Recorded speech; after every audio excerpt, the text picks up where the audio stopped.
actually seen as being a councillor. Thank you, Fiona. If you want to start things. Yeah, that's just starting the stream now. I will catch up with a few members just to correct their titles as we go along. And Fiona, Councillor Isherwood is present. All right, thank you. In that case, Chairman, we are now streaming, so you can begin the meeting. Thank you. So welcome to members, public, to this extraordinary council meeting. The Mayor sends her apologies, but she had a family holiday arranged prior to the council meeting being arranged, so she's not here tonight. Members are supported this evening by the Chief Executive, Tom Horwood, the Strategic Directors, Graham Clark and Annie Wrighton, the Borough Solicitor, Daniel Bainbridge, and the Democratic Services Manager, Fiona Cameron. Members, please use the hand raise feature in Zoom to indicate that you wish to speak. If you lose your connection, please rejoin as quickly as possible. If the live stream to your YouTube fails, we will pause proceedings to enable that to be re-established. Before we move to the next item, for practical reasons, I would like to move that Council PR 21-1, the requirement for members to stand to speak, is suspended for this meeting. Members, would you like to unmute microphones to give verbal assent to that, and then please remute your microphones? Agreed.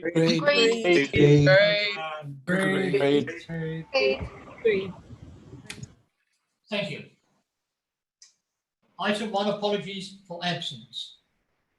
Fiona, have we reported any apologies for absence? Thank you, Mr Deputy Mayor. We've had apologies for absence from Councillor Penny Marriott, the Mayor, Jan Floyd Douglas, Michaela Gray, Anna James, Michaela Martin and Peter Marriott. And as I mentioned, we don't appear to have had Councillor Mulliner and Councillor Hesse join us yet. Thank you. If you could let me know if they do appear. I will do. Right, again, have we got any declarations prior to the meeting of any interest? No, Chairman, we don't. Are there any declarations by our members at present? I can't see any hands raised, so I should continue. Agenda item number 3, leaders' announcements. If I could invite the leader to make any announcements, please. Thank you, Mr. Deputy Mayor. I just wanted to update you on perhaps what is the most significant thing that is happening at the moment, which is the pre-activity to the expected government white paper in the autumn concerning devolution. As you are all aware, and we have discussed at the last council, Surrey County Council have put in a request to bid for a single unitary for the whole of Surrey. This was not well received by all leaders of the 11 districts and boroughs. We have already written to the Minister asking that we be allowed to put in what we believe is a more sensible bid dealing with multi-unitaries. Since then, the leaders of the boroughs and districts have met on a number of occasions without the leader of Surrey present to discuss how to pursue this. We last Friday wrote a letter which was again signed by all 11 leaders, which was sent to all 11 chief executives of the various districts and boroughs, just to make sure that everybody was clear that there was a common pathway, because as one knows, different people going back from different meetings sometimes have slightly different interpretations. And we wanted to be clear that all the chief executives knew exactly where the unanimous decision of the leaders was. We have been offered some cooperation from Surrey in the supply of data and various pieces of paper that they have sent out. So far, it hasn't materialized, but I have hopes that they will honor that and they will send us, for instance, things like the brief to their consultants. That really is probably it. We are looking to choose a consultant to aid with the leaders and the leaders of the districts and boroughs bid. And obviously that bid will be stressing that it isn't just financial benefit, but it is a way of bringing things closer to the people. I should also report back to council that as you instructed the executive to look at cross-county boundary possibilities, I have written to all the leaders of the surrounding boroughs that are touching the boundaries of Waverley, with a suggestion that although there are probably a lot of hurdles in the way, that if they felt that it was a reasonable thing to do, I would be delighted to make contact with them and have a verbal discussion. That will also go to the chief executives of the various boroughs so that everybody has a clear idea of what the Waverley position is. And I think that really is all I wanted to say on this particular matter, which is obviously going to take up a lot of our time in the future. But I thought an update on what had happened since our last meeting would be useful. With your indulgence, Mr. Deputy Mayor, I would like then to call upon members of the executive to update you on their portfolios. Oh, Christ, again. Mr. Deputy Mayor. Yes, sorry, Councillor Coburn. Yes, it's really a point of, I don't know whether it's order or clarification, but I am confused. We've got on the agenda item 3, leaders' announcements, and we've just had an exemplary display of what we want there, which is the leader to explain to us and update us on anything that's very important. It worried me last meeting because when we go into what we're now going to go into, that is half an hour. Now, you, Mr. Mayor, Mr. Deputy Mayor, I do apologise, and Madam Mayor in charge of this agenda, I just wanted to clarify, you have added an item for a half an hour extra to every agenda, and that was what your intention was it, when you put in item 3? Because it strikes me that we should be getting down to the more substantive issues a little more quickly. So I just wanted clarification, please, as to what item 3 is actually all about. Thank you very much. Yes, Councillor Coburn, as far as I'm aware, this is about a briefing from each of the executive portfolio holders, to members and the public as to what is going on. I'm not sure it's half an hour. I'm sure those portfolio holders will be as brief as possible. And I believe it was in agreement with other parties. Thank you. Leader, did you want to continue? Thank you, Mr. Deputy Mayor. Well, I am sure all the portfolio holders will be particularly speedy, and I'd first like to call on Councillor Merriweather. Thank you, Leader. Thank you, Mr. Deputy Mayor. As a point of order, I heard a profanity before Councillor Coburn spoke, which I thought was highly inappropriate, particularly as it's now archived forever on YouTube. And I hope we'll be able to figure out who said it, because I think it's an embarrassment to us all that somebody said it, particularly on an unmuted microphone. Right. I fear that was me, Councillor. I'm Simon Deere, and I'm exasperated by the need to sit through this for another half hour. And if it was said, it was meant to be said under my breath and not in public. So, without reservation, I apologise for the remark if it was overheard by anyone other than anyone in this House. Yes, thank you, Councillor Deere. Please, as you know, keep your remarks to yourself. Okay, back to the leader, please. Right, I'll continue just to keep it speedy. We're going to discuss shortly the extraordinarily severe impact of COVID on the Council's financial position for this year.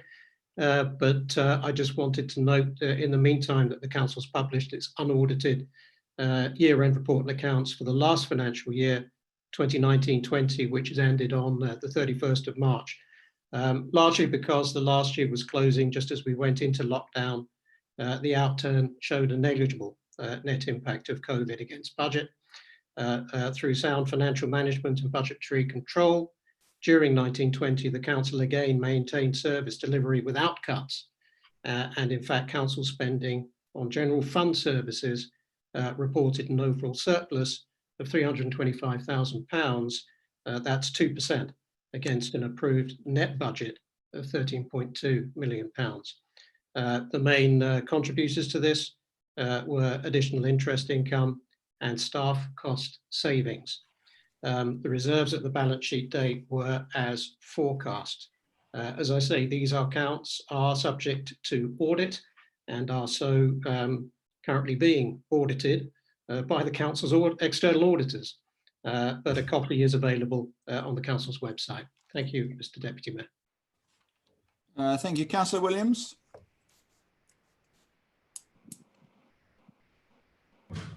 Again, I've got three brief items. First of all, Waverley Borough Council on the main page of its website has now a link to the climate emergency survey. We want residents to participate and have their say around personal commitment, what the council should be doing, and how we can support a greener borough. And I would urge residents of Waverley to support that and participate. Second brief item, we may well be aware that the Surrey County Council Planning and Regulatory Committee, after a significant opposition, including response from Waverley Borough Council, voted down the proposal to drill for hydrocarbons in Dunsfold. Officers of Surrey County Council, however, have now ruled that the issue has to come back to the Planning and Regulatory Committee for a revote. We shall again reinforce our opposition to the proposal and request councillors to confirm their previous objection and for the same planning reasons as previously. And this is in line with the position that we adopted following our own public consultation through the listening panel last July. The third item that I do want to raise with full council is around a more recent planning application that affects particularly the residents of Farnham. There is on the stocks a proposal to site what is now called an advanced energy recovery facility, an incinerator near Alton. And that will have significant effect on our residents and is inconsistent with our climate emergency strategy. Veolia say that it is clean, it is not. Veolia say that there are carbon benefits, there are not. Veolia says that it will have a limited impact on the environment, and they are wrong. It is being rushed through, and we are challenging the speed of the consultation process, the legitimacy of the process, and the need for the facility. It is not consistent with our climate emergency, and it is not in the interests of the residents of Farnham. And we are putting forward an objection to the application. And I think it's important that full council should be aware of that. Thank you, Councillor Rosamond.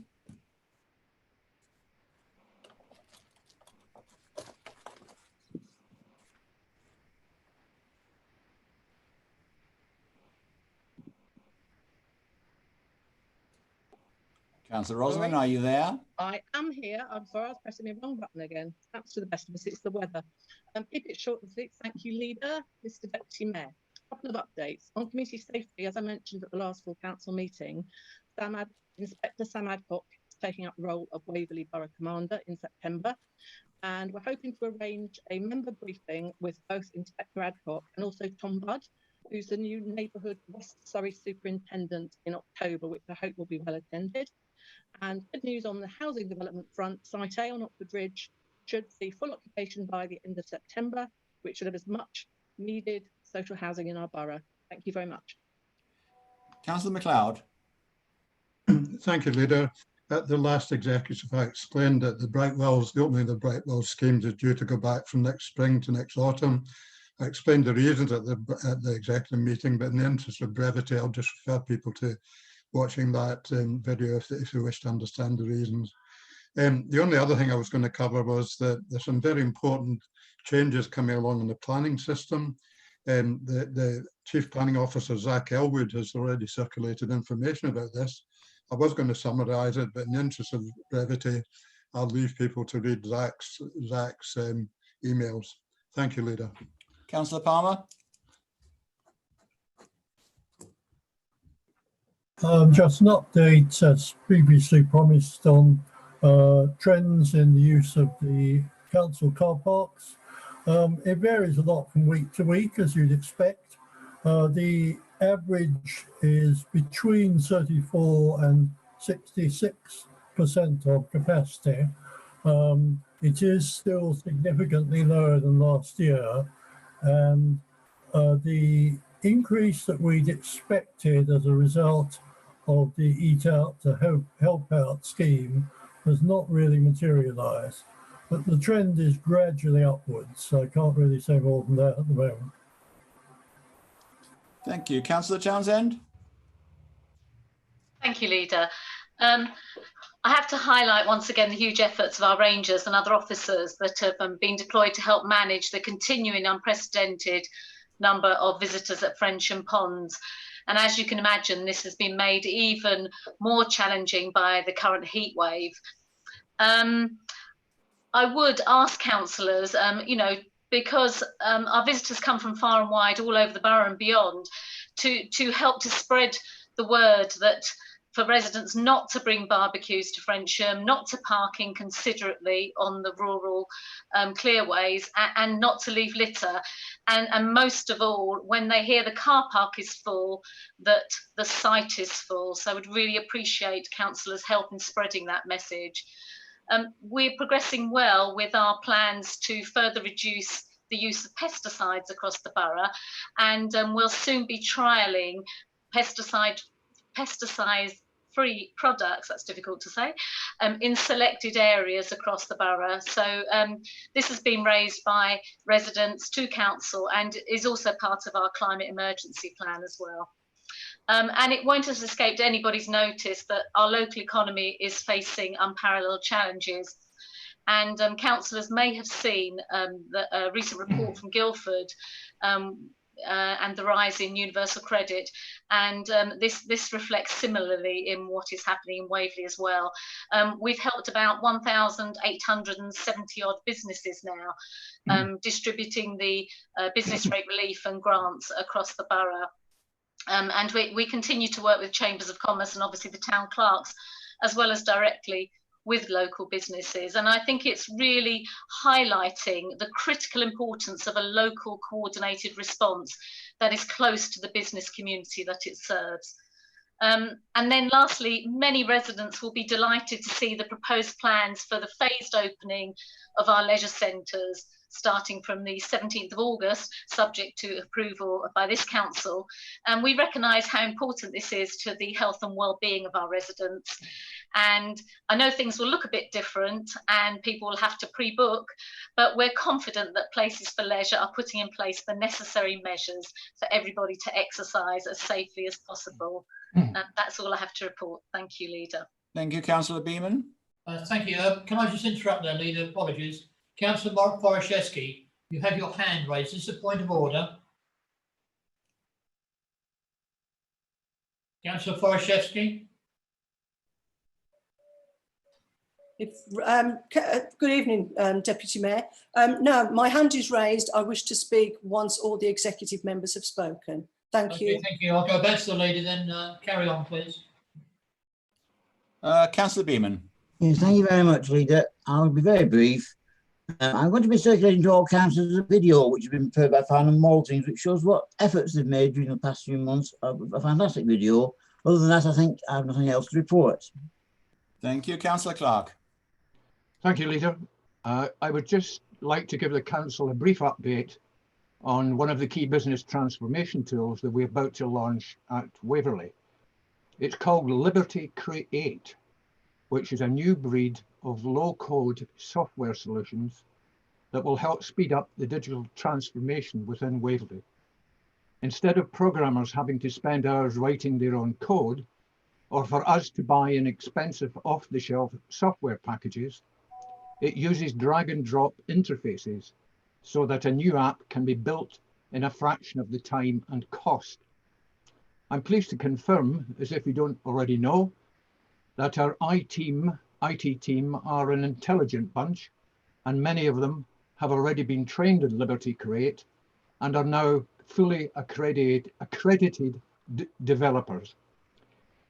The apps that we need can be built up to 10 times faster and will be able to replace end-of-life systems or systems where we can cease to pay for if we move them onto the ones created in-house by our own developers. This new digital enterprise will have scalability and can be used for anything from reporting an abandoned vehicle on our website to creating an internal workflow for our building regulations team.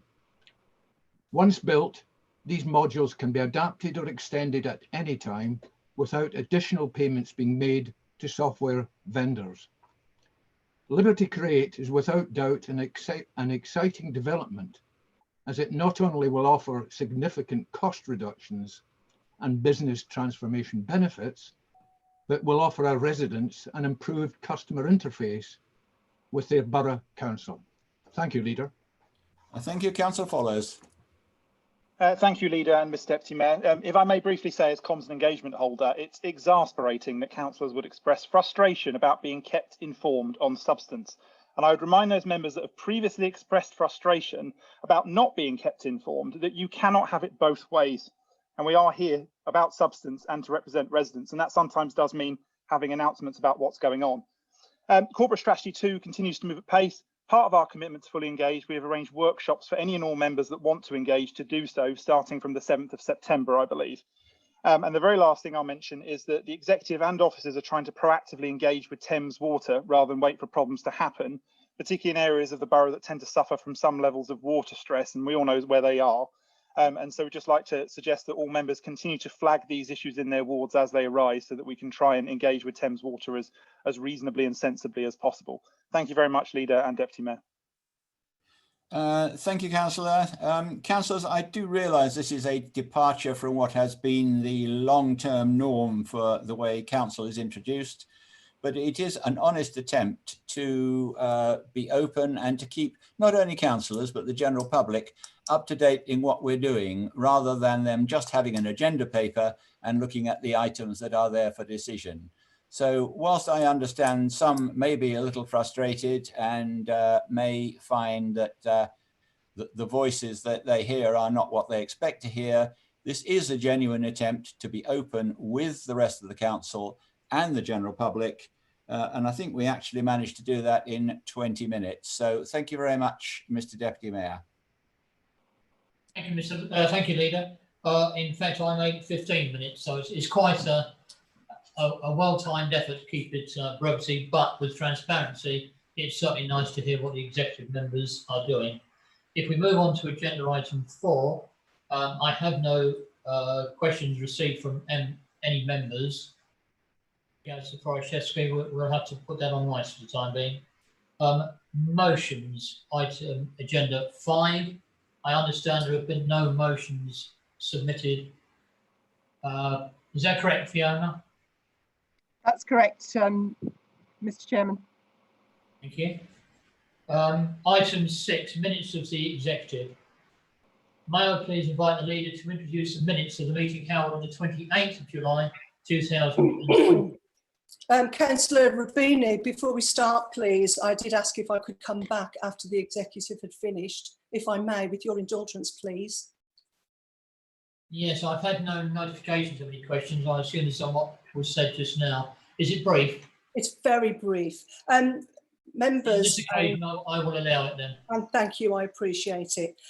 Good evening, everyone. And I actually do welcome the reports from the executive members. I don't believe it's a good use of time, but I would actually like you to consider, because I do think it's important in the interest of transparency, that beforehand we perhaps get a written report so we can digest it and perhaps have procedurally on the agenda an item that would include questions and answers from members in relation to the reports. I think that's a much better way of openness and transparency. And just as a point of order and procedural, on an extraordinary meeting, we don't actually need to have these actual reports. But I think a written report with a question and answer would give us all what we need. Thank you, much appreciated for allowing me to speak. Thank you.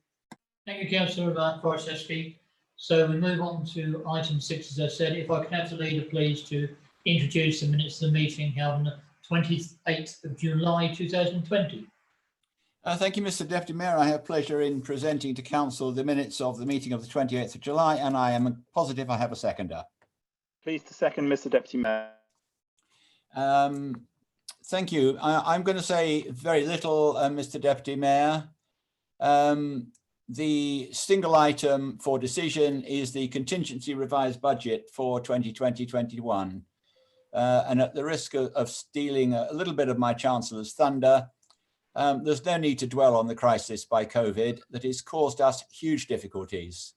We have massive extra costs, we have huge losses of income, and government support does not nearly match the hole in our budgets, which is in excess of £66 million.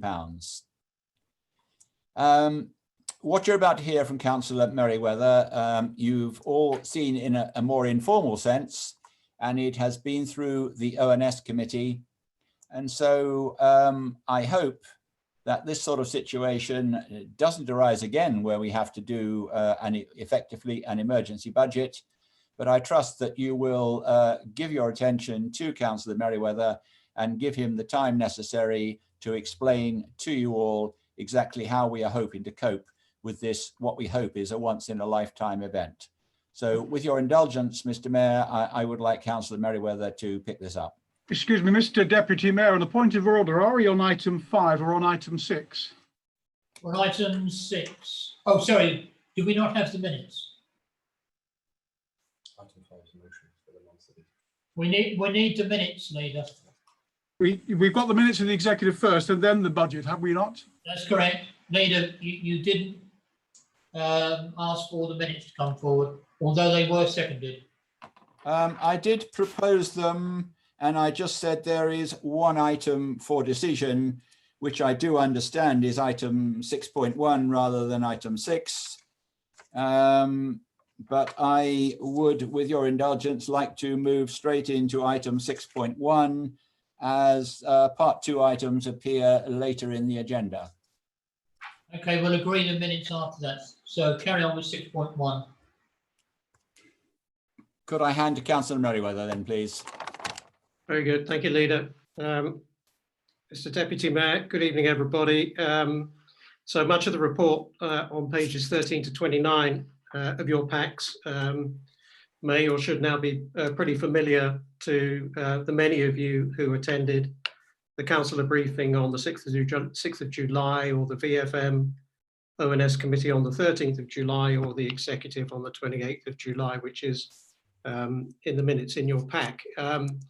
But this is an extraordinary general meeting, and given the sheer scale and severity of the financial impact that both COVID and the government's response to it are having on the council's finances, I would like to recap and summarise again tonight, as briefly as I can, the necessary detail in the report, especially for our residents and members of the public who may be watching remotely either now or later on YouTube.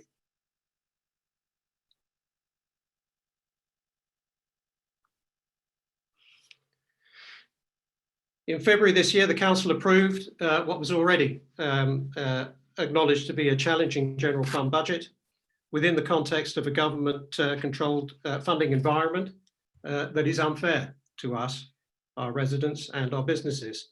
At that council meeting in February, members noted that the budget included nearly £1 million of efficiencies and savings, and there was cross-party consensus for united lobbying of central government to allow us to keep a fairer share of the business rates we already collect for the government from Waverley's businesses.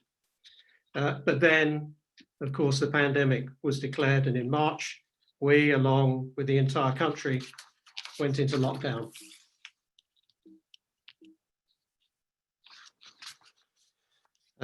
As early as May, the executive considered our office's first assessments of the initial financial impact of the pandemic as part of our overall response to coronavirus at that time. And even then, at that earlier stage, it was evident that the financial impact on the council's general fund, our funding of all non-council house activities for this year, 2021 alone, would be shocking, to say the least, and then in the order of £3 to £9 million. And there would be even further consequences for our medium-term financial plan in the years beyond. And before I proceed further, we must also remind ourselves that this emergency is very far from being over. We're still only in the first wave of the pandemic and only 4 months into this financial year. Many elements of COVID's financial impacts to date have yet to settle or resolve, let alone what other events, further waves or other consequential effects may have yet to unfold. So in July, we reported to the exec that the first draft contingency revised budget for 2021 had been prepared to address the estimated in-year COVID budget gap of £6.6 million. As of today, that gap, which is equivalent to 60% of our share of annual council tax revenues, remains unchanged. The primary cause is the loss of revenue, income that we've suffered as a consequence of lockdown, and the detail which is provided in Annex 1 to the report I've summarised on this slide. The single most significant impact for us is, the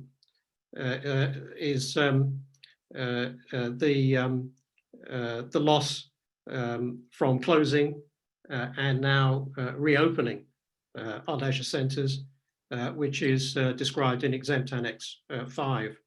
The government legislated for their closure, and we're working tirelessly with our contractor, Places Leisure, to reopen as safely as possible, while the consequential losses are borne appropriately. Our assumptions in this regard, and with many others like car parking, have still to be tested as we continue to emerge from lockdown going forward. So as I said earlier, our response started even while we were still absorbing the initial shock of the lockdown and in the thick of the non-financial demands on us of the pandemic. Our contingency planning assessments had to prepare us for the worst, even as we hoped for better. We therefore identified further emergency efficiency savings on top of those already in the budget, and also reserves that could be tapped for additional emergency funding. Our priorities in this regard were to limit, if not avoid, the financial damage done by the pandemic's impact on us, our services, and our residents, and to make any surviving adverse impact as limited and as temporary as possible. Now, when I say hoped for better, I do include from central government. To date, the council has received £1.4 million of direct government COVID support grant against its promises that we would not be left out of pocket by the pandemic or their response to it. The £1.4 million equates to only a little over 20% of our losses. Over a month ago now, on the 2nd of July, the government announced additional possible funding specifically to support us for our lost income. But as of tonight, I'm afraid we still don't know how much of this we will actually be eligible to receive, other than to say that we do know from the announcement itself that we will not be compensated in full by 100%. And in fact, we've always taken the view that direct grants are not the only single mechanism available to central government to provide us with funding or support, and that some of the issues we'd already identified pre-COVID, including our unfair share of the retained business rates and our unfair exposure to business rate appeals, were alternative and more sustainable, if not permanent, options. We live in hope, although it seems the government may have different priorities. So, absent even this most basic clarity from government, we've proposed the contingent mitigation measures as detailed in Annex 2 to your report, which is summarised on this slide. In addition to those government grants we have received, we propose to reduce our in-year spending by £2.3 million, including £1.3 million in service costs savings and another £1 million in reduced contributions to contributions to reserves, beg your pardon. Now, out of an abundance of caution, we continue to explore further options for savings, which are detailed for you in Annex 3 of the report. Although some of those options currently identified have not been developed sufficiently to be banked. So for the remaining balance of the estimated gap, that's the £2.9 million, we propose that this be met from our existing usable general fund reserves. And the impact on them is detailed in Annex 4 of the papers in your pack. Now, members, it's important to stress, and I know you all understand this, how unsustainable almost all of these emergency contingency measures are. And while we'll try to bank whatever benefits we can, for the most part, COVID is leaving nasty long-term consequences on our ability to maintain and invest for the future in our core capacities.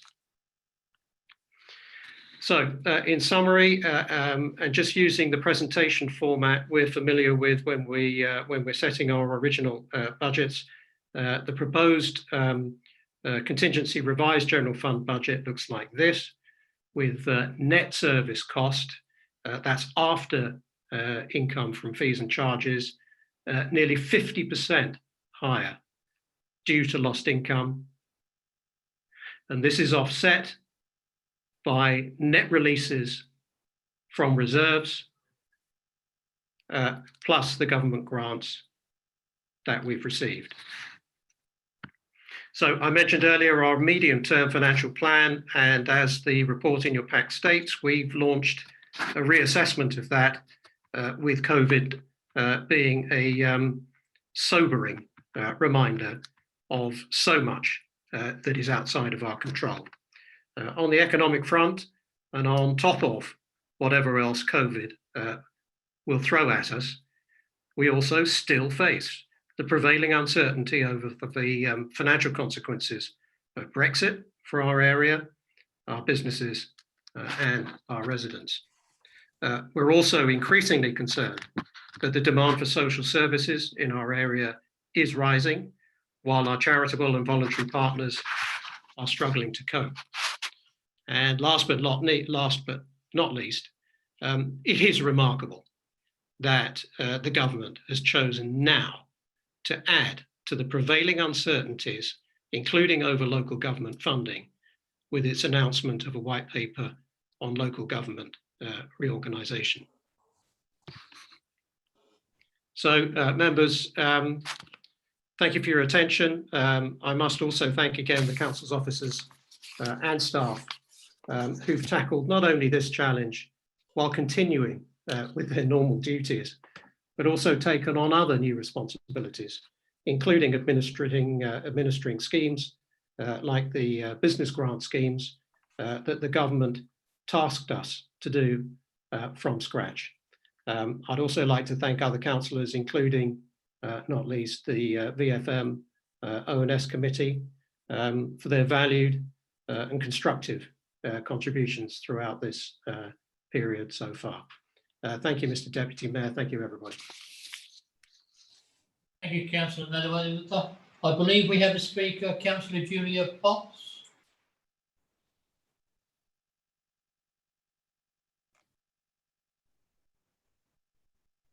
No, Mr. Deputy Mayor, I'm afraid you don't. Okay, thank you.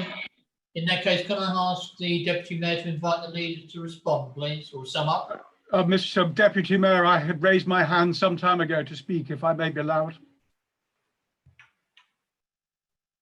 Is it brief? It's brief and relevant, Mr. Deputy Mayor. Then I will go on. Thank you. Councillor Merriweather mentioned the Value for Money Scrutiny Committee, of which I'm the chairman. I just want to say, yes, we did indeed meet on the 13th of July to scrutinise the new revised plans. We do recognise that these times are very difficult, and the set of circumstances that we have makes it very difficult for officers and the executive to plan going forward. And we also recognise the large number of uncertainties, the things that we don't know about at the moment. So I'd just like to say that the Value for Money Committee was broadly satisfied that within that context, a good job has been done thus far. And I'm pleased to see that a number of the recommendations and observations that the committee made have been accepted and incorporated into the plan as we see it now. We were very keen to get the leisure centres open as quickly as possible, and I'm pleased to see that that is happening. And we were also keen that we should minimise the consequential losses from COVID-19 in relation to places for leisure and the whole leisure centre difficulties. And we should keep a careful eye on that. We were also very keen to protect the balance sheet to the degree that we could, and that where funds do come in, like additional funds from government, then they will be placed into the balance sheet as a first priority. And I'm glad to see that that's been built into recommendation 2. The Value for Money Committee will maintain a watching scrutiny brief, of course, going forward, and that will certainly include the medium-term financial plan and the impact for future years. So that's just on the Value for Money side. Just from a Conservative opposition point of view, the Conservative group are in broad support of what is happening here. And I, for one, will be voting for all of the recommendations. Thank you, Mr. Deputy Mayor. I've got other hands up as well, so I will continue to allow the comments. Councillor Jerry Hyman, I believe you were next. Thank you, Mr. Deputy Mayor. Yes, this is a Part 1 item, I understand. We are entitled to speak on it, I think. I've got a little bit of confusion actually as to regards what we can say and what we can't say. I note that on the pink pages, which I think is page 27 or something like that, there's a lot of information in there which I now see is actually in open within the report, or most of it. It's difficult for anyone to tell me what it is I can't be told, or that I can't tell other people because we're in open, but it does tell us on page 15 on the table how the sum of money that comes from the pink pages, and it also tells us within the report the reasons and stuff which I always thought was the reason it was pink. So it would be nice if we were told perhaps by email what it is we're not allowed to say to people, because I have no idea why this is on pink now. But my reason for speaking on this, Chairman, really is the same as Councillor Martin. I am very concerned, but I appreciate the difficulty that we have. I very much appreciate what Councillor Merriweather has done and the difficulty of his position there. We do have to support him, and I fully intend to. But any business in this situation that we're in, and certainly businesses that are in a similar situation, are cutting costs to the bare minimum, however unpalatable and uncomfortable that may be. And I am concerned that we could be seen by our residents to be kicking the can down the road and not taking difficult decisions at this stage. But that said, Councillor Martin's right, we have insufficient information, because short of picking up Boris Johnson by his ankles and tipping the money out of his pockets, we can't know how much money we're going to get. And if there is obviously the risk of another closure of our leisure centres, the big issue there is, you know, if we're raiding reserves now and stuff comes back again, are we going to look back with hindsight and you know, answer the obvious question that residents have: why not now? Why are we not? If you refer to page 19, 4.19 tells us that the imminent review of the MTFP will need a strong focus on ensuring a robust approach to reserves in the future. Well, that's what we should be doing now. I think most members and certainly the public would think on a simple level. So very difficult. There are things we can be done that can be done. If we were to now follow the legal judgments in respect of certainly Crondall and people over Wind, we can save a lot of money. We're not doing that, and we should be doing it. That's being kicked down the, can kick down the road again. It is very difficult. I do note, fortunately, that what we're actually agreeing to tonight at in the pink pages on the second page isn't all of this money that we're looking at. It does tell people on the pink pages how much money we're actually agreeing to spend now, and it says that obviously it'll come back to us for decision when more is to be spent. So that's in respect to the leisure centres. I'll leave it at that, Chairman, but it is very worrying, because we know that our residents are hurting hard, a lot of them, and it will be even worse when we're out of furlough, and things aren't going to get better when we come out of furlough.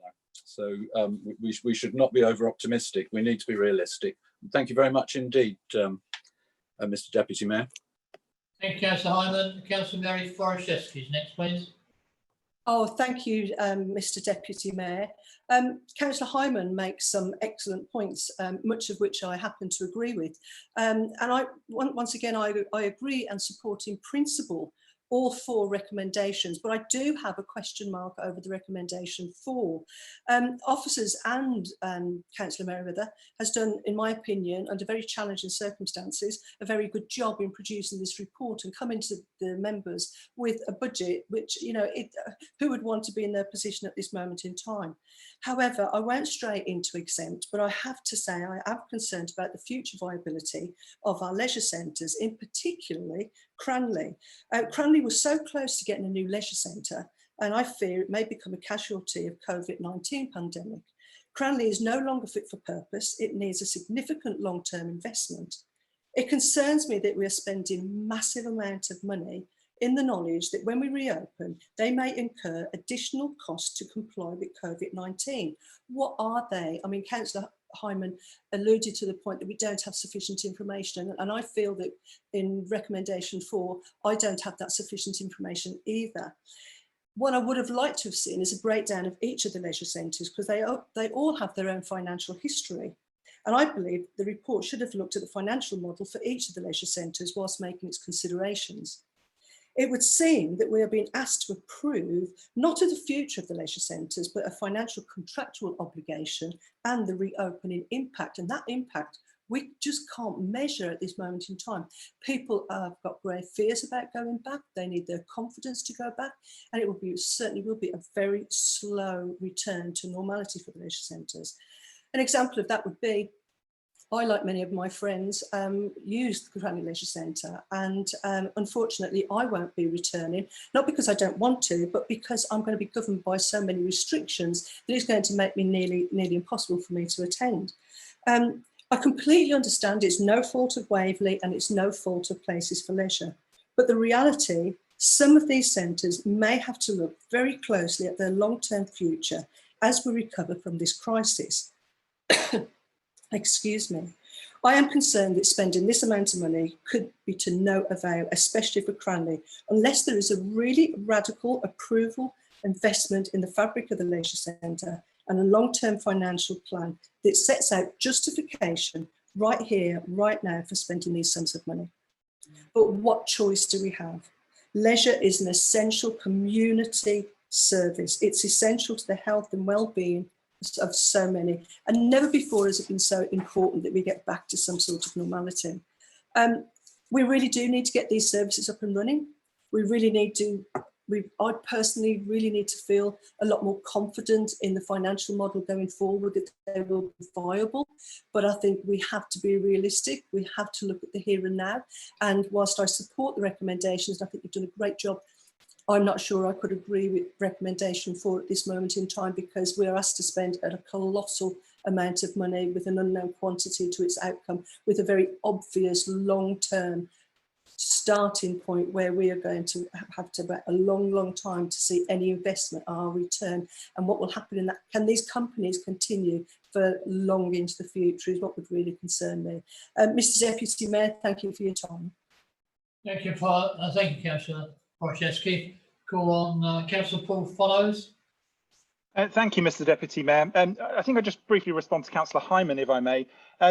Obviously, business provides products for profit to individuals and or to shareholders, and our business is service provision, and our customers are our residents. And so services are provided by people, and cuts to people, in my view, should always be a last resort and not the first response. And I'm afraid to say also, I think at the moment, anybody who jumps to that as a first response is doing a pretty great disservice to a number of our people. And especially when nearly all of those people have to, put it mildly, busted a gut to provide services over this period, over and above their day job in nearly every case I can think of. So for me, not only do we need to keep our options open, but in terms of cutting staff, that's cutting services, and they're services that people need. And I think Councillor Merriweather has gone out of his way here to ensure that services are retained at a time where they're needed probably more than usual, not less. So I'd like to thank Councillor Merriweather and the whole of the finance team for their work. And I think they have kept us better informed on this subject than many of us can probably think we have ever been in terms of a council's budget. And I welcome that, I really do, because I'm not an accountant, and it makes this much more easy to understand and much more engageable for all of us. And they've done this as the bar has continuously moved. And the fact that we still have this much uncertainty about how much money we're getting from government, despite statements that, of course, all of our needs are being met from the centre, it's pretty negligent. And frankly, there are some people in central government, I think, that need to be ashamed of themselves for the comments that they've made. We should not be having to have discussions like this continuously because the bar moves. But we are here today, frankly, because the finance team and Councillor Merriweather have done a fantastic job in talking us through this, in getting us to understand the numbers, working with the ONS to come to reasonable recommendations. And I think that is a testament to the effort everybody's put in here. So I will be heartily supporting these recommendations, and thank you again for all of your work. Thank you, Councillor Follows. If I could now have Councillor Brian Edmonds, please. Thank you, Deputy Mayor. I just have one question. Has the issue of business interruption insurance been resolved before we make any payments to, to the leisure group? Councillor Merriweather, are you in a position to answer this? Yes, and the answer to that is yes. The closure was legislated for by government. And that put us in a situation, us and places in a situation where we had to negotiate through specific terms in the contract. But I can reassure Councillor Edmonds that consequential loss insurance, business interruption insurance, was one of the many, very, very many options that were examined pretty exhaustively. Thank you. Thank you, Councillor Edmonds. Councillor Merriweather. I've just seen Councillor Beam, and you just put your hand up. Thank you, Deputy Mayor. I'd just like to say that I think we should show some commitment to the politics for leisure at this time. I think the whole industry, yes, the whole leisure industry is going through a tremendous period of churn. Who knows what's going to come out of it? But we've had some money out of them before in the past, and I think we ought to stick by them, because if there is going to be a viable leisure industry, we ought to be part of it. That's all I want to say. Thank you. Thank you, Councillor Beam. I've got no more hands. So if I go back now, please, to the leader to respond or sum up. Thank you very much, Mr. Deputy Mayor. before I sum up, can I formally request, as you will expect me to, a recorded vote, and I'm sure I have the necessary supports. Yes, Mr. Deputy Mayor. Fiona, have we got 5 to support that? Yes. So that's Councillor Follows, Councillor Williams. Could I have another 3? Can I raise a point of order, Deputy Mayor? This is a budget matter, and by law it's required to be a recorded vote. Not on an extraordinary council for an ad hoc thing like this. That's why we're calling this vote, Councillor Knowles. I don't think you'll find that's right, but there we are. Never mind. Wait, are we content, ladies and gentlemen? Okay, five hands up, and can we move on? So I say, can we draw this to a close, please? I think we have 5 hands going up for that. Thank you. Thank you. So it will be a recorded vote. So I will now move the recommendations. Can I, in summary, Mr. Mayor, just thank Councillor Martin and the Conservatives and the Overview and Scrutiny Committee for their hard work and their understanding of this. I think Councillor Follows has dealt with Councillor Hyman's points. I quite understand where Councillor Forashevsky is coming from. We are heading for the great unknown across a wide variety of things, and unfortunately, Cranley Leather Centre is probably an even great unknown than anything else. But I think we all agree that people really do need to break out somehow and be given some form of leisure and, albeit at a distance, human contact. I walked around the Farnham Music in the Meadow the other day, and the number of people there who were just so overjoyed that an event was there and they could actually get out, and although they couldn't actually talk to them too closely, they could see other people and do something. So I think it was a wonderful event. Mr. Deputy Mayor, sorry, ideally I would like to take all 4 items together if that meets with your and the council's approval. And would you like me to formally read them for the webcast? I will request that, but first I have a hand from Councillor Costa. Is this a point of order, Councillor Costa? No, I simply had my hand up to say I supported a recorded vote. As everyone else was waving, I thought I'd use the technology. I will. Okay, thank you for that. Leader, if you would like to continue. Would you like me to read the recommendations, Mr. Deputy Mayor, or would you like to do so yourself? I'm quite happy for you to read them. I thought you might. Councillors, it is a 4-part recommendation.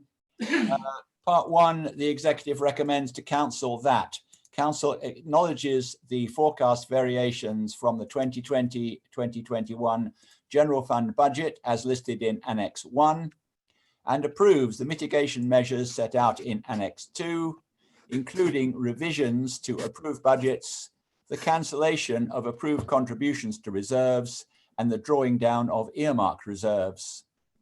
Item 2, that in the event of additional government grant being secured and or the overall projection, set out in Annex 1 being more favourable than forecast, the net budget surplus arising from the accruals to the business rate equalisation fund and the property investment and working balance.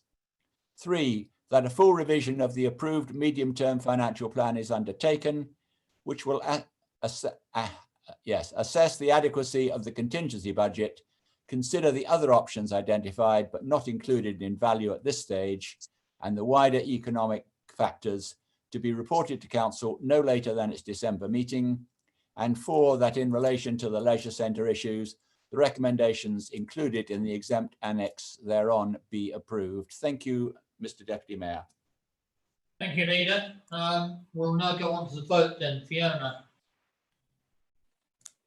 Thank you, Deputy Mayor. Usual procedure, members, I'll call your names in alphabetical order, and if you can tell me whether you're voting for, against or abstaining. So if I can begin with Councillor Brian Adams.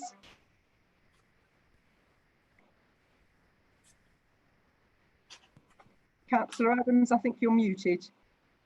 4. Thank you. Councillor Christine Baker. 4. Thank you. Councillor Beeman. 4.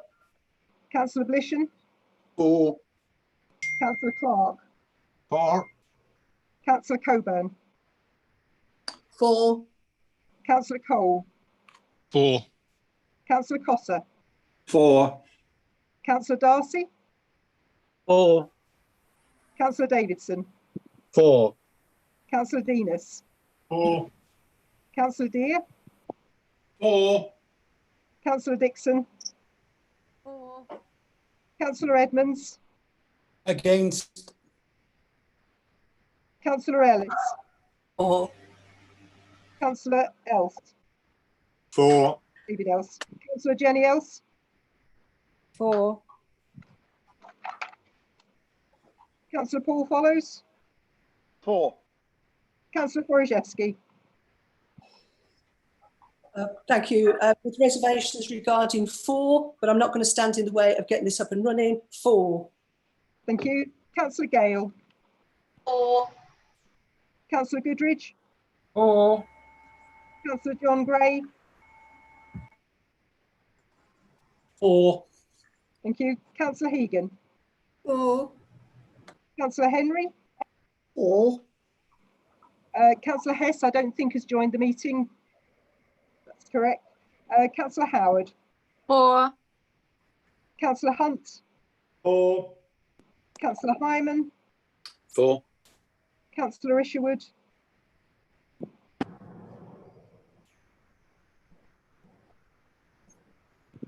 'We appear to have lost Councillor. I'll come back at the end and just double check. Councillor Keane. 4. Councillor Knowles. 4. Councillor MacLeod. 4.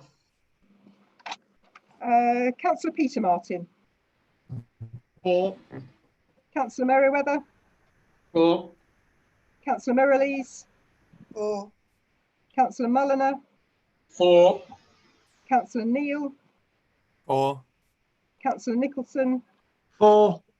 Councillor Palmer.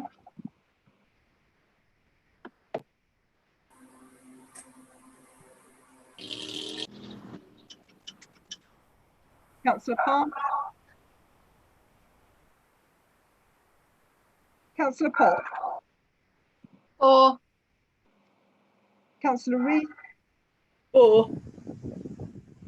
Councillor Rivers. 4. And 4. 4. Thank you. Councillor Ravini. Hello.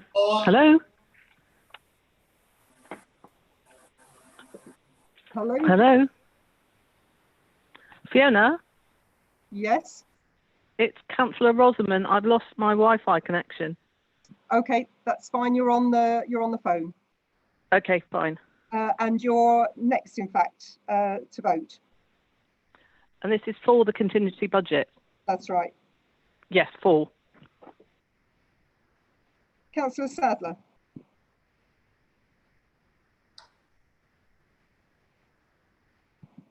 Councillor Sadler, are you there?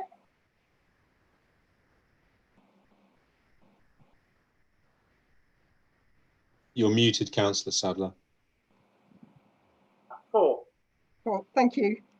I can just see Councillor Palmer is online. Councillor Palmer, can I just come back to you? How are you voting on this item? 4. I'm not sure what happened. I think there was an electronic glitch. Thank you. Councillor Seaborn. 4. Thank you. Councillor Townsend. 4. Councillor Ward. 4.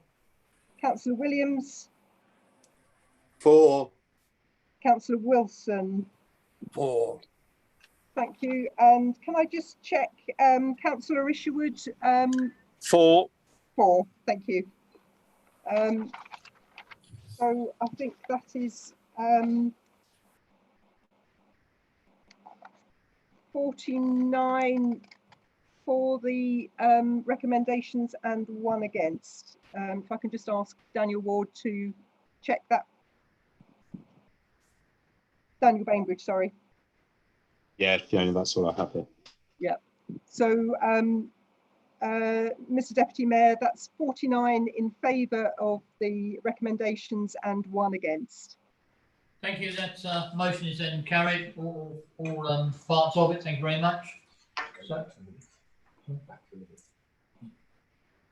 before we move on to the next bit, which is the speakers on part 2, can we now agree to note the minutes, please?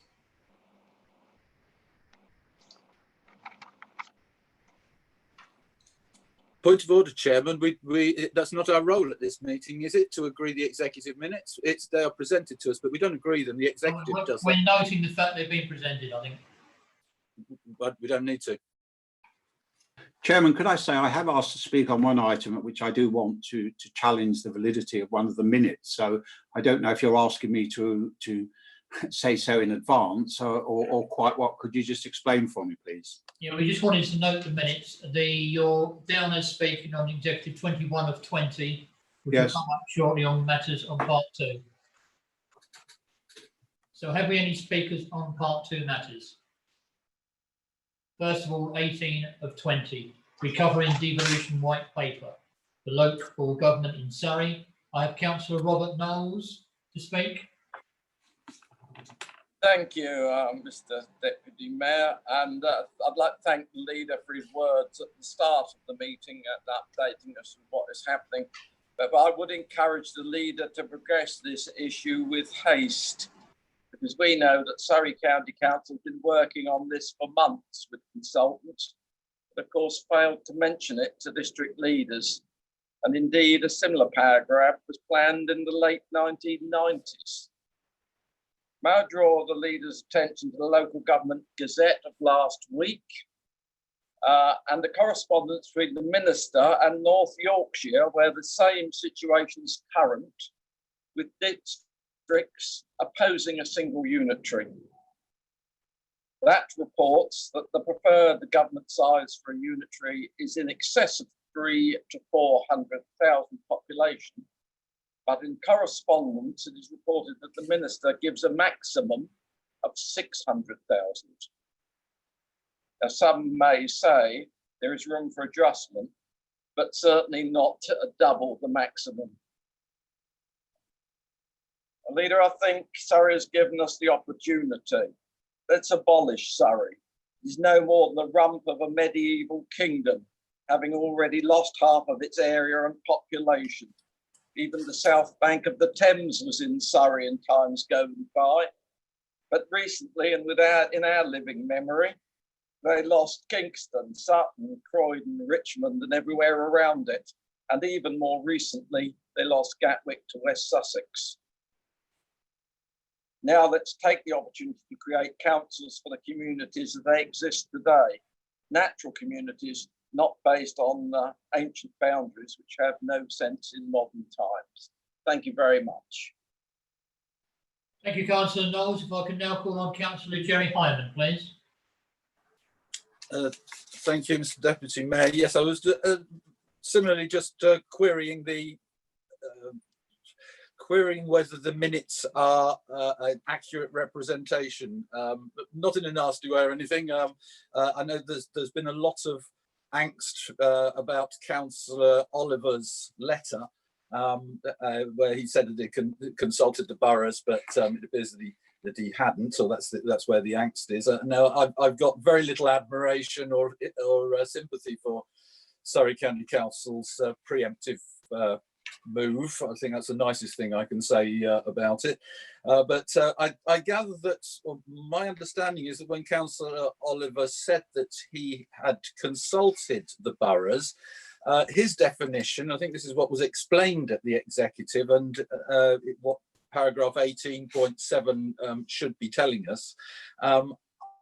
What I understand is that he thinks that turning up for a Zoom meeting and every leader's Zoom meeting or Teams meeting, and every leader having the opportunity to question him about it, albeit him leaving early with a flea in his ear because he had another meeting to go to, that to him was consultation with the boroughs. And I think Councillor Ward, our leader's definition would be more of, well, we should have had something in writing. So is that an accurate way of portraying what actually happened there, because I just want to put that matter to bed. It's been going ding dong backwards and forwards for the past getting on for a month now. Is that what did happen? Because here at 18.7 it says, in concluding, the leader emphasised again the lack of consultation. I'm not sure entirely that is what the leader was telling us. So if you can just confirm whether that, before the minutes are agreed by the executive at the next meeting, whether 18.7 is an accurate reflection of what the leader explained to us at the last executive meeting. That's all. Thank you very much. Thank you, Councillor Hyman. Lee, did you want to comment on that point? Certainly, Mr. Deputy Mayor, and thank you, Councillor Hyman, for submitting your query in advance. The short answer is yes, 18.7 is entirely accurate, but to put a bit of flesh on the bone, I understand that there were some officer contacts and discussions about the possibility of some sort of unitary bid from Surrey, but none of the 11 borough and district leaders were informed or consulted before that letter went to the minister, which is why there is so much righteous anger among all 11 of the leaders who were appalled by what happened. Thank you. Thank you, Leader. I have seen that Councillor George Wilson's got his hand raised. This is a part 2 item, so normally would not allow it. Is this a point of order, Councillor Wilson? It is a point of information, Deputy Mayor. Are my colleagues aware that Surrey have bought in Reigate the Cannon building with the provision of moving from Kingston to Reigate? I thought that might put the cat among the pigeons slightly. Thank you, Deputy Mayor. Thank you, Councillor Wilson. If I can now move on, please, onto the Executive 21 of 20, the Berries Project Initiation Document. I have a question from Councillor Steve Cossa. Thank you very much, Deputy Mayor. I'm sorry to strike a slightly discordant note after so much harmony in the council this evening, but it's on, I think, a small but significant matter. It relates to minute 21.2, and I have submitted the question I want to ask in advance, so that there is an opportunity for you to be considered and hopefully a response given. My question is in relation to the statement made in which Councillor Follows thanked Councillor Merriweather for ensuring that feedback from Godalming members and Godalming Town Council had been reflected in the project scope. My question is this: given that this matter has never been considered by any committee of Godalming Town Council, and that the only comments I have seen on it from Godalming members are those from the Deputy Leader of the Council on social media, can he please identify and supply to me the feedback that it is stated was received from the Town Council and set out clearly the ways in which this has, quote, been reflected in the PID? Does the leader share my view that it's not really acceptable that it should be stated that views have been received from another council when this is not the case, and agree to remove this reference from the executive minute? Or is it the intention that formal council business should be conducted through social media? Thank you, Deputy Mayor. Thank you, Councillor Costa. Leader, I believe you have someone who wishes to answer this. Yes, please, Mr. Deputy Mayor. If I can just correct one word in the question. The questioner said, does the leader share my view? The actual question said, does he? And I believe it is referring to the Deputy Leader to whom he was addressing his question earlier. So I would like to allow the Deputy Leader to answer, please. Thank you, Deputy Leader. Councillor Paul Follows, if you'd like to speak. Thank you, Mr. Deputy Mayor and Leader, and thank you, Councillor Costa. I did actually thank you for sending this in advance, because it did give me a chance to have a look at it, and I have gone back and watched what it said, and I'm happy to admit I did misspeak and say council when I meant councillors, and as such I'd be happy to support the minutes being amended to make that distinction clear. I think in the interest of just full transparency on this, although it's an informal process regarding these PIDs, I will just very briefly take you through it. So as a PID, there's no formal consultation requirements, and indeed until the project really kicks off, there isn't much to consult on. So previously, the town council would have been much more directly impacted because it was a tenant of the Berries, and that's now not the case because of the decision of the town council itself to move to offices down the road in Godalming High Street. And so whilst the portfolio holder was not at all required at this stage to consult more widely, he took a proactive approach, did reach out to the relevant ward councillors for general comment, as well as listening to the feedback received from members of the public and from members, which happened in response to the papers being in the public domain at various stages of the process. So some of that was actually in one of the previous incarnations of the of executive, where some of these things have been discussed quite openly. So the feedback that was given made very broad points about the general desirability of retaining Waverley Borough Council within Godalming to ensure that the town did not lose a significant contribution to its footfall in the town centre and with it jobs. And it was also highlighted that Waverley needed to be mindful of the car parking needs of the town. And I, again, remain pleased that the PID reflects that feedback. And I thank the portfolio holder for taking the time to ask the question. And of course, when it gets to the point of more firm proposals and a planning application, there will need to be proper consultation. And I very much hope there will be in some form that is actually a little bit more in person again, once we've got through COVID. So to address the very final point, I mean, social media is one engagement tool among many, and I'm very proud not to be just a member of a multi-party administration, but very certainly a fully multimedia one as well, as we often do consider all sorts of different sources of information. So back to my initial point, I'll ask officers how I go about amending the minutes as I've described, as I'm happy to do. So thank you, Councillor Cossa. Thank you. As follows, Leader, do you now wish to sum up?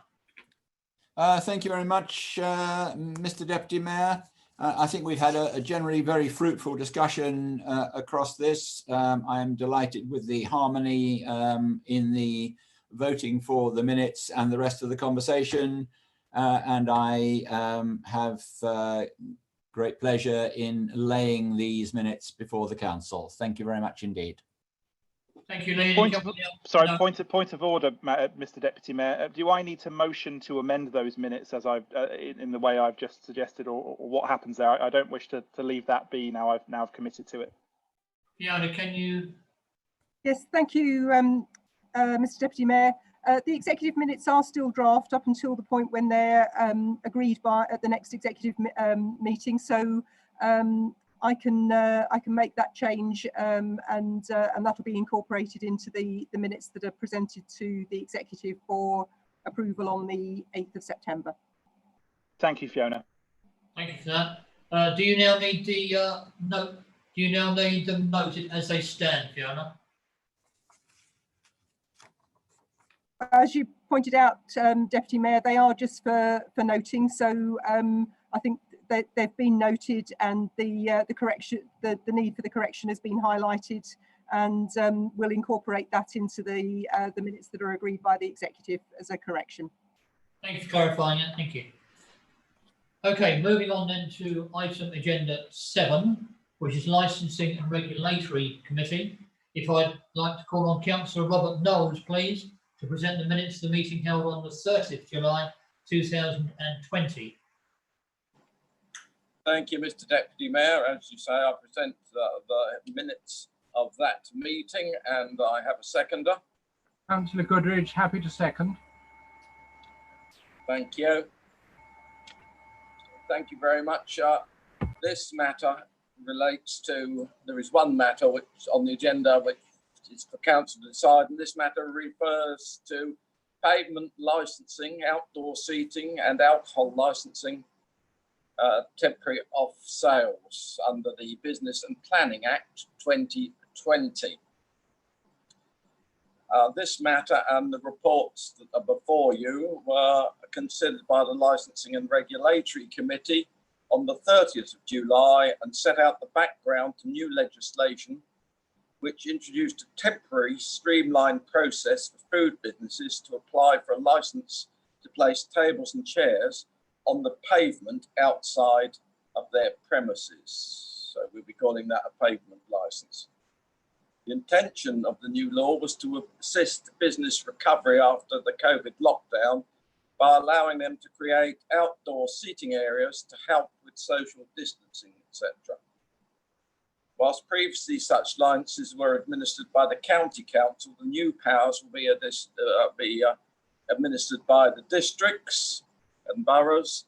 The government's thinking behind that is that we're able closer to the population, that will speed up the process. Not sure how that fits with unitaries, but that's another matter.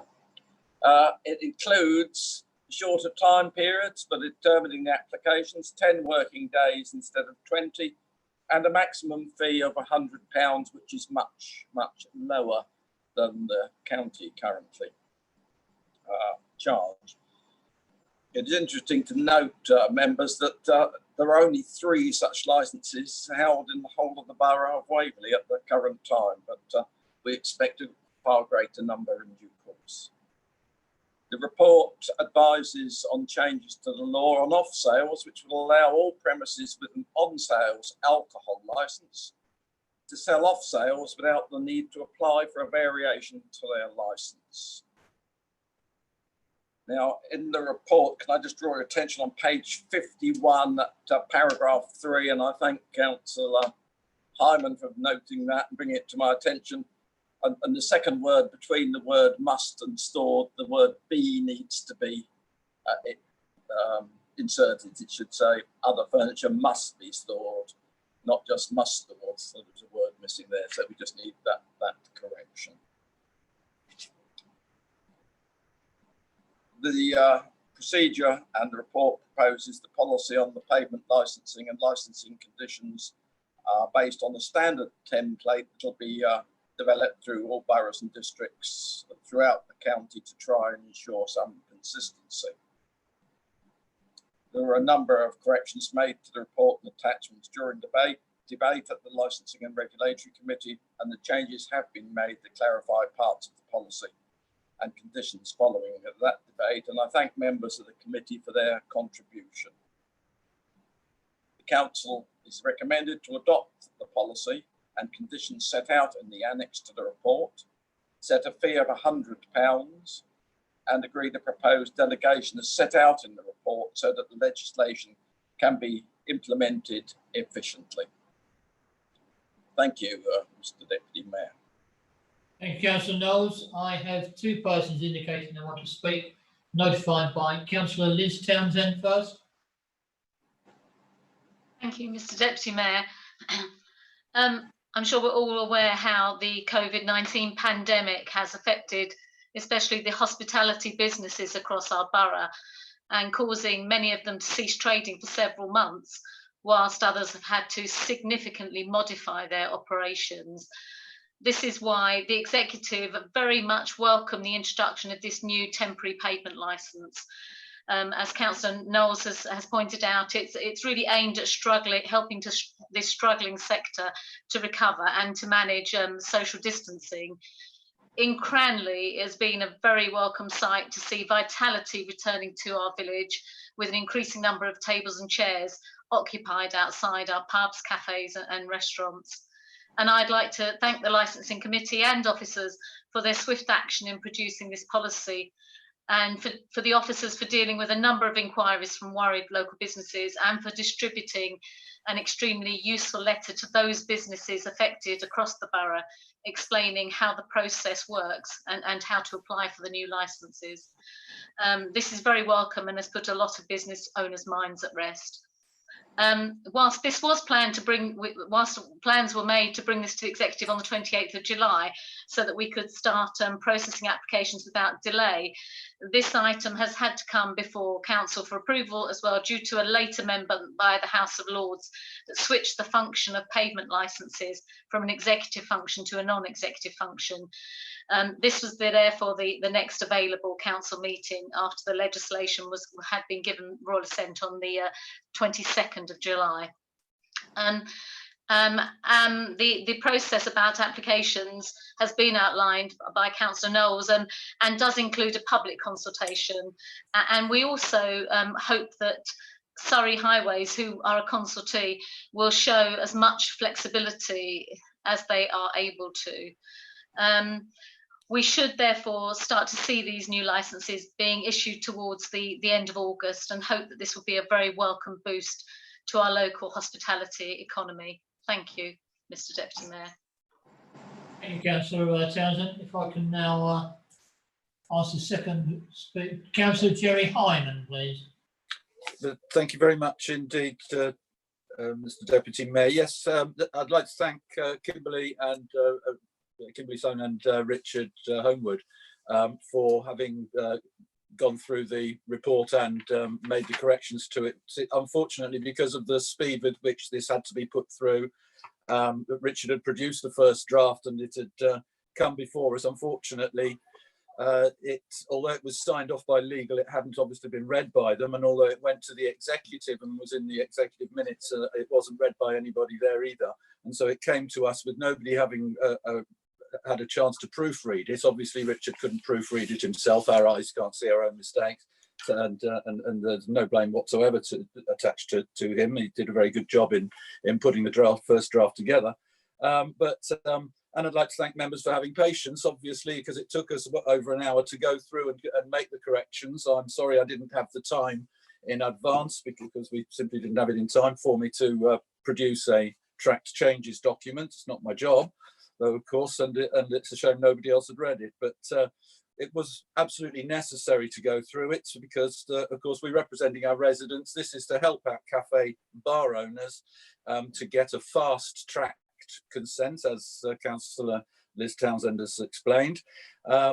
They do not have the time, the cafe bar owners do not have the time to trawl through council policy. We have to ensure in these circumstances that we've got a clear and perfectly readable policy for them to look at, because the chances are they're going to pay consultants rather than go through it themselves, and we don't need them to be paying over the top in these hard times for them. We had to put something in front of the council that was legible, and we had to put something in front of the policy itself had to reflect that we're an efficient and quality council, and so the work had to be done on the spot there at the time. So I'm very, very thankful to other members for their forbearance. We got the job done, and I think, as I say, thanks to Kim and Richard for then going away and taking care of it all.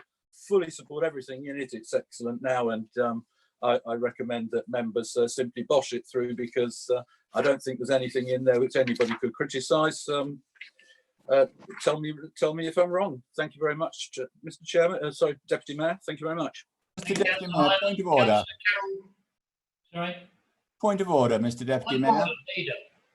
I am fed up to death with Councillor Hyman's constant snide references to nobody having read a paper except him. He twice in this speech went on, "Oh, nobody read it." This is rude to the point, and consistently rude, and I am sure I'm not alone in being fed up with the whole council being treated as though Mr. Hyman is the only person that reads anything, and then taking up an hour of a valuable committee's time dealing with commas, paragraph numbers, and pagination and spelling. These things can be dealt with outside, and when things are not right in a paper, it is reasonable common sense for a committee to read the sense of the paper and then ask the officer to proofread it again and sort out the punctuation glitches. But I object violently to Councillor Hyman's consistent slurs on the whole of the council, who he says do not read their papers. I think I may not be alone. Thank you, Madam Mayor. Thank you. Point of personal explanation, Sorry, if I may, Deputy hang Mayor. on, Councillor Hyman, you've had your opportunity to speak, please. Now this matter will be Point of taken personal offline. explanation, Mr. Mayor. Go on. Make it brief, please. That the accusation that this was simply about pagination, there was nothing whatsoever to do with pagination. It was nothing to do with the things that the leader pointed out, and the leader put it in front of us, and it shouldn't have been in that situation. It is not our job as members to do the proofreading, but something had to be done, Chairman. Councillor Hyman, you've made your point. Thank you. If I can now go on to the next one, Councillor Carol Coburn, please. Thank you, Mr. Deputy Mayor. Yes, I'm afraid I'm just going to leave all that to one side, if I may. and concentrate on the policy that we have in front of us to approve. It was something really that Councillor Townsend said. I agreed with all she said, but she did raise the issue of Surrey County Council. And we've already had issues in Farnham with Surrey County Council not understanding a situation that's existed for years and raising an issue already, making life difficult for some of our hospitality venues. So we do have to do some work on this with our partners. I know it's our policy and that's fine, but you know, we will be asking, just see what Councillor Follis has said. Well, if it's borough-wide, there's even more of a reason to get hold of Surrey and say to them, look, we know our territory, we know the businesses there, we know what they need, we know what they do on a regular basis, we know how it affects the local residents. So please, you know, we have to get a means in place. If we are really going to kickstart our towns again, then we have to have Surrey with us, not against us. And, you know, by whatever method, we have to do that. So, you know, this is something we really have to flag up at the beginning. We can't have, you know, our struggling businesses thwarted by a Surrey officer who's never visited the town in question, and certainly not that particular pub. So, you know, please, whatever we do, make sure that Surrey is fully informed and that we fight for our local businesses very hard. Thank you very much, Mr. Deputy Mayor. Thank you, Councillor Coburn. If I now go to Councillor John Ward.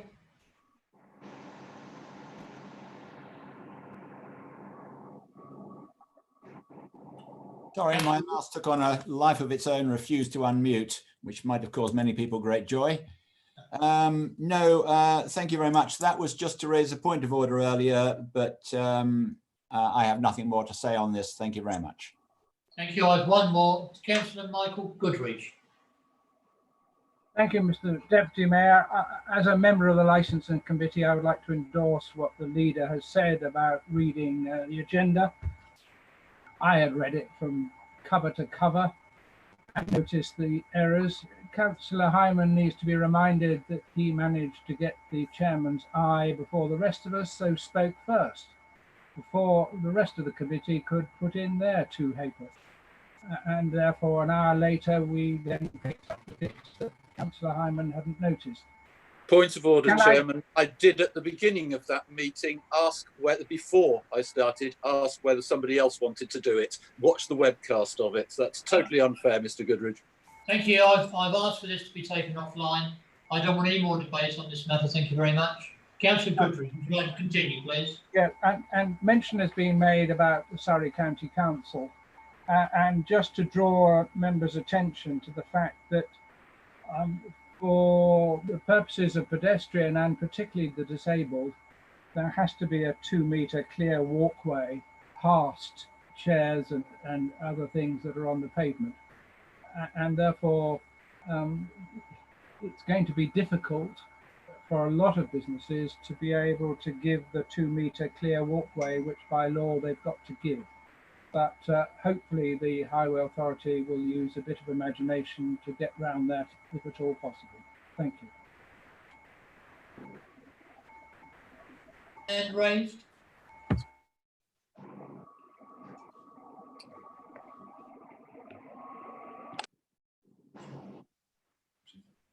I believe Councillor Keane, you're on mute. Thank you, Mr. Deputy Mayor. Huge apologies. I completely lost the internet, and after a lot of struggling, I've managed to get it back again. Thank you to my daughter. So I haven't heard much of this debate on licensing, but obviously I am on the licensing committee. So I just need advice on whether I can vote because I missed a lot of the debate, please. Thank you. Fiona, can you advise? Yes, Mr. Deputy Mayor, I suggest Councillor Keane that you abstain from voting on this item as you did miss some of the debate. Thank you. Thank you. I have no more speakers. So if we go on to the recommendations. Can I wind up? Councillor Knowles, by all means, wind up. Thank you. Just get it back all together and say that It's all set out in the papers, and I do recommend this to council so that we can get on with this, and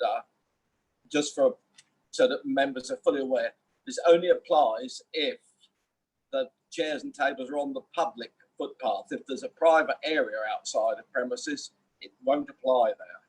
So some people may be worried that it's applying everywhere. It only applies if they are on the highway part of the pavement, not everywhere else. But I commend this to council.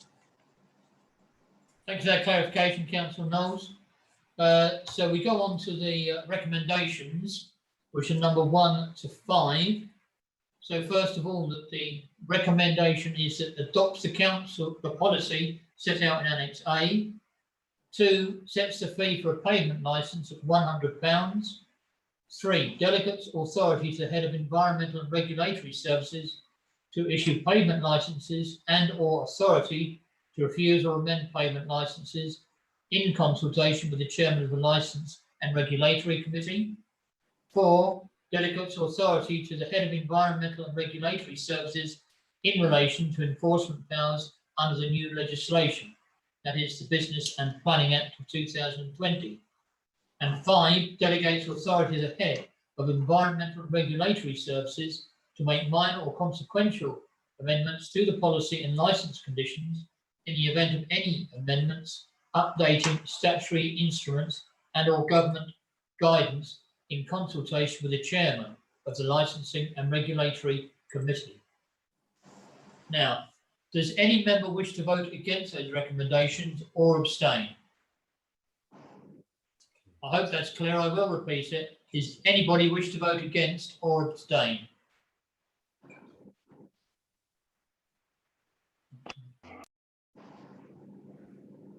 Councillor Keane, you're muted. You wish to speak? I will abstain on this item.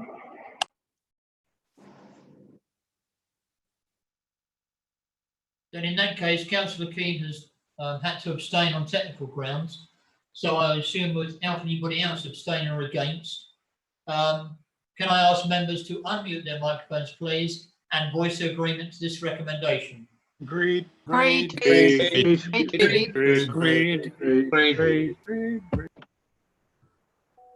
Thank you. I think there's come to an end of that. So we've passed that recommendation. Thank you. So I now go on to item 8, which is minutes of the audit committee. Please can I invite Councillor Jerome Davison to present the minutes of the meeting held on the 20th of July 2020. There are no part 1 matters for council decision, and I would propose that the minutes of the 20th of July are received and noted. And Councillor Cole, I formally second. Thank you. I have one speaker on part 2 item, which is 9.20, it's the internal audit plan. Councillor Jerry Hyman, please. Thank you, Mr. Deputy Mayor. Very briefly, on page 58, under this item, the 3rd paragraph down refers to the review on the management of major projects relating to lessons learned from Brightwells and the Memorial Hall projects. And it quite correctly says that I did ask to see a copy of the report. I was sent a report very promptly, but unfortunately it was to do with the Meads. So I'm not sure still, we haven't been able to carry out any scrutiny of Brightwells or the Memorial Hall project over the years. And I'm still unable to find anything out about it, what the lessons that have been learned from these, and what investigations are being carried out in respect of the matters that are still outstanding with Brightwells, particularly to do with the falsification by Crest Nicholson of the transport assessment, upon which our air quality action plan and lots of other developments therefore all depend. So this is an ongoing matter, but it has been for 10 years, and these are things which obviously are difficult to get people to allow us to look at. But hopefully we'll have a copy of that report at some point that we can talk about. Thank you, Mr. Deputy Mayor. Thank you, Councillor Hyman. Is no other speakers on that? Councillor Davidson, did you want to sum up or say anything further? Not really. I suggest that if Councillor Hyman's still got an issue with that, he takes it up with our strategic director. Thank you, Councillor Davison. In that case, there are no matters to be considered in exempt session, and therefore the meeting is concluded. Thank you all very much for coming, and let's hope the weather is nice to us for a few more days yet. Thank you. Thank you. Goodbye. Thank you. Thank you very much, Mr. Thank Deputy. you. Goodbye. Thank you.